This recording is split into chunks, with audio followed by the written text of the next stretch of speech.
बिस्मिल्लाहिर्रहमानिर्रहीम। अस्सलामु अलैकुम। ज़ैनब टीवी के नाजरीन, आज के दरसे हदीस में खुश आमदीद। नाजरीन कराम, आज के दरसे हदीस का मौजू है, तुम अपने रब की किन किन नियामतों को जुटलाओगे।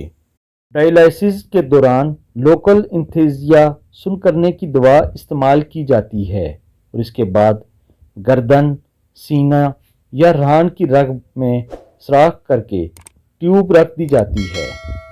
मरीज का आलूदा खून सुर्ख ट्यूब के जरिए डायलिसिस मशीन में जाता है और साफ होकर नीली ट्यूब के जरिए जिस्म में वापस जाता है।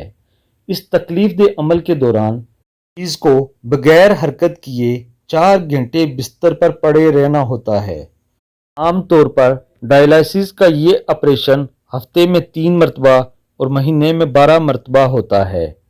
इस तकलीफ दे सूरत हाल के बरक्स एक नॉर्मल इंसान के गुर्दे दिन में तकरीबन 60 मरतबा खुद ब खुद धुलकर साफ हो जाते हैं और हमारे खून को साफ करते हैं, जो इस मशीन के ज़रिए हम हफ्ते में 3 मरतबा साफ करवा सकते हैं।